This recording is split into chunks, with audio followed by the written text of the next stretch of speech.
किसी तल में ये पूरा ये तले है ना, ये किसी तल मिलाने वाली रेखा वृत्त की जीवा कहलाती है। ये अच्छे से आपको रिकॉर्ड कर लेना है, ठीक है। जीवा में कोई कंसेप्ट नहीं। अच्छा, यहाँ पे जीवा में कुछ एक बात और होती है। अब ऑब्जेक्टिव में क्वेश्चन करेगा कि वृत्त की सबसे बड़ी जीवा होती है, तो वृत्त का व्यास होता है जो वृत्त के केंद्र से होकर। हेलो बच्चों, कैसे हैं? आपके लिए लेकर आए हैं क्लास 10th का एनसीईआरटी मैथमेटिक्स चैप्टर 10 वृत्त के बारे में। इस वीडियो के माध्यम से हम जो है वृत्त के पूरा बेसिक कंसेप्ट को सीखने वाले हैं। तो जितना भी बेसिक कंसेप्ट है जो वृत्त से जुड़ा हुआ है, अगर आपने वृत्त वाला चैप्टर पढ़ा है तो उसमें जो भी बेसिक कंसेप्ट होते हैं, जो क्वेश्चन बनाने में काफ़ी मस्ट इम्पोर्टेंट पार्ट होते हैं, तो इस वीडियो के माध्यम से हम जितने भी बेसिक पार्ट है उसको सॉल्व करने वाले हो। तो चलिए वीडियो स्टार्ट करते हैं। इस वीडियो को पूरा देखने के बाद आपको वृत्त से जुड़ा हुआ कोई भी कंसेप्ट दिक्कत नहीं होगा। हमने सारे पॉइंट को कवर किया है, सारे पॉइंट को लिया है। तो इस वीडियो को पूरा अंत तक जरूर देखें। यहाँ पे जितने भी कंसेप्ट है मैंने सारे कंसेप्ट को कवर कर लिया है, छोड़ा नहीं है। इस वीडियो को पूरा देखने के बाद आपको कोई दिक्कत नहीं हो सकता है। पहला है वृत्त। समस्या आता है बच्चों में, वृत्त क्या होता है? तो किसी तल में ये पूरा ये तले है ना, ये किसी तल में बिंदुओं के, है ना, ये देखिए मैं आपको पिक्चर बना के दिखा देता हूँ। ये आपका ये तल है ना। तो बिंदुओं के समुच्चय द्वारा, है ना, बिंदुओं के किसी तल में, है ना, ये तल है, ये बिंदुओं के समुच्चय द्वारा जो भी आकृति बनती है इसी को हम लोग वृत्त बोलते हैं। तो पहला कंसेप्ट था वृत्त।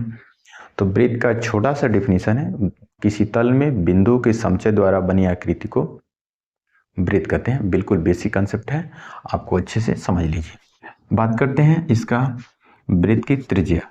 तो ये केंद्र है और ये आपका, इसको बोलते हैं परिधि। क्या बोलते हैं? परिधि, ठीक है। तो केंद्र और परिधि को मिलाने वाली रेखा वृत्त की त्रिज्या कहलाती है। तो ये भी कंसेप्ट क्लियर हो गया। एकदम छोटा छोटा सा डिफिनीशन है, आप इस वीडियो को पूरा देखेंगे कोई भी दिक्कत नहीं होगा। जितने भी परिभाषाएं हैं, जितने भी कंसेप्ट है, मैं सब चीज कवर किया हूँ। बात करते हैं वृत्त का केंद्र। तो वृत्त का केंद्र, वृत्त के अंदर वह स्थित बिंदु, वृत्त के अंदर स्थित वह बिंदु जिससे वृत्त की परिधि की सभी दूरियां समान हो। ये वृत्त की सभी परिधि है, ये इस बिंदु से सभी दूरियां समान हो, तो इसी बिंदु को हम लोग वृत्त का केंद्र कहेंगे। वृत्त का केंद्र, समझ आ गया? तो वृत्त का केंद्र भी कवर हो गया। बात करते हैं वृत्त की जीवा। तो वृत्त की जीवा का मतलब होता है कि वृत्त पर दो बिंदुओं को मिलाने वाली रेखा, वृत्त पर दो बिंदु, जैसे मान लीजिए यहाँ पे ए है, ये बी है, तो वृत्त पर दो बिंदुओं को मिलाने वाली रेखा वृत्त की जीवा कहलाती है। एकदम बिल्कुल आसानी से समझ लेना है, वृत्त पर दो बिंदुओं को मिलाने वाली रेखा वृत्त की जीवा कहलाती है। ये अच्छे से आपको रिकॉर्ड कर लेना है, ठीक है। जीवा में कोई कंसेप्ट नहीं। अच्छा, यहाँ पे जीवा में कुछ एक बात और है, और वो भी मैं आपको शेयर कर दे रहा हूँ। वृत्त के केंद्र से जाने वाली रेखा जो होती है, ये वृत्त के केंद्र से जाने वाली रेखा होती है, ये वृत्त की सबसे बड़ी जीवा होती है। अब ऑब्जेक्टिव में क्वेश्चन करेगा कि वृत्त की सबसे बड़ी जीवा होती है, तो वृत्त का व्यास होता है जो वृत्त के केंद्र से होकर जाता है। तो ये क्वेश्चन है कि वृत्त की सबसे बड़ी जीवा कौन होती है? तो वृत्त के केंद्र से जाने वाली रेखा वृत्त की सबसे बड़ी जीवा होती है जो वृत्त का व्यास कहलाती है। तो ये एक एक्स्ट्रा ज्ञान था। तो हमने वृत्त का जीवा सिखा दिया। वृत्त का व्यास का मतलब है कि वृत्त के केंद्र से जाने वाली रेखा वृत्त का व्यास कहलाता है। तो ये भी क्लियर हो गया। बड़े ही सिंपल है, और कोई ज़्यादा डिफिनीशन में बड़ा नहीं बता रहा हूँ कि आप भुला जाइएगा और आपको दिक्कत होगा। एकदम वीडियो को अगर तसल्ली से देखेंगे तो एकदम कंसेप्ट क्लियर होगा। एक दो बार देख लीजिएगा। तो वृत्त का व्यास का मैंने परिभाषा बताया, वृत्त के केंद्र से जाने वाली रेखा वृत्त का व्यास कहलाता है। बात करते हैं वृत्त का चाप। तो ये आपका है, ये वृत्त का ये जीवा है, और ये जीवा और, है ना, जीवा, वृत्त की जीवा, है ना, वृत्त की जीवा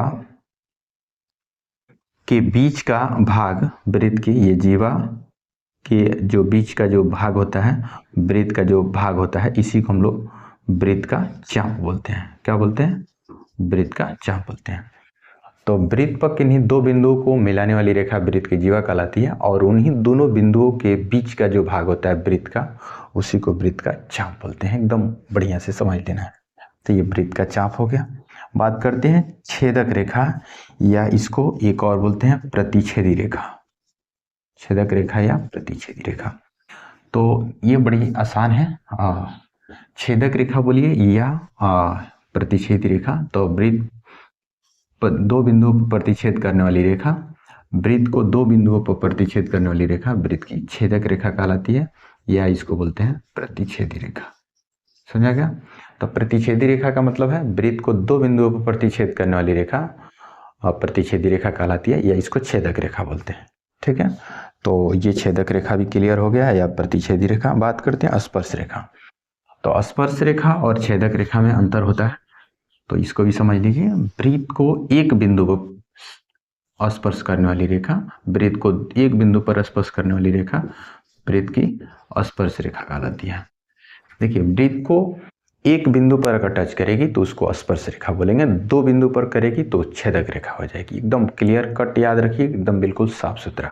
ठीक है ना? तो वृत्त को एक बिंदु पर अगर स्पर्श करती है तो इसको हम लोग बोलेंगे स्पर्श रेखा। अगर दो पर कर देगी तो प्रतिच्छेदी रेखा या छेदक रेखा। तो ये भी क्लियर होगा, स्पर्श रेखा। एक लास्ट है आपका स्पर्श बिंदु। तो स्पर्श रेखा जिस बिंदु पर वृत्त को टच करती है उसी को स्पर्श बिंदु बोलते हैं। तो ये स्पर्श रेखा वृत्त को P पर टच करती है तो बिंदु P को ही हम लोग स्पर्श बिंदु बोलते हैं। तो ये कुल मिलाकर के 9 टॉपिक था। आशा करते हैं कि आपको समझ में आ गया होगा। किसी तरह का डाउट परेशानी हो तो आप कमेंट करके पूछ सकते हैं। ऐसी वीडियो हम क्लास 10th के मैथमेटिक्स का वीडियो लेकर आते रहते हैं, तो आप प्लीज़ चैनल पर पहली बार है तो सब्सक्राइब जरूर कर लीजिएगा। मैं हर चैप्टर का, ऐसे आपके बुक में क्लास 10th के मैथमेटिक्स में 15 चैप्टर दे रखा है, तो मैंने सारे चैप्टर का वीडियो जो है अपलोड किया है, और सारे चैप्टर का बेसिक कंसेप्ट, उसका बेसिक डिफिनीशन, बेसिक जानकारी आपके लिए दिया है, ताकि आप उस चैप्टर को पढ़ें तो उस वीडियो को ज़रूर एक बार देखें, जिससे कि वो चैप्टर आपके लिए बूस्ट हो जाए, अच्छा से आपको समझ में आए। देखिए, जब तक हम किसी के बारे में अच्छे से नहीं समझते हैं वो हमारे लिए काम आसान नहीं होता है। तो मैंने बड़े प्रयास किया है ताकि आपके लिए वो अच्छा से समझ में आए। तो प्लीज़ वीडियो को पूरा देख लीजिए, हर चैप्टर का वीडियो देख लीजिएगा। प्ले लिस्ट बना करके मैंने अपलोड किया है। बाकी आपकी क्या राय है कमेंट करके बताइएगा। इसके PDF जो है क्लास 10th के मैथमेटिक्स का PDF मैंने अपने टेलीग्राम चैनल पर अपलोड किया है, जिसका नाम है दिशा एकेडमी वाला। तो उस पर आकर आपने PDF का लाभ नहीं लिया तो फ्री ऑफ कॉस्ट है, जाइए दिशा एकेडमी वाला टेलीग्राम से जुड़िए और उसका पूरा फ़ायदा लीजिए। मिलते हैं कोई नए वीडियो में, तब तक के लिए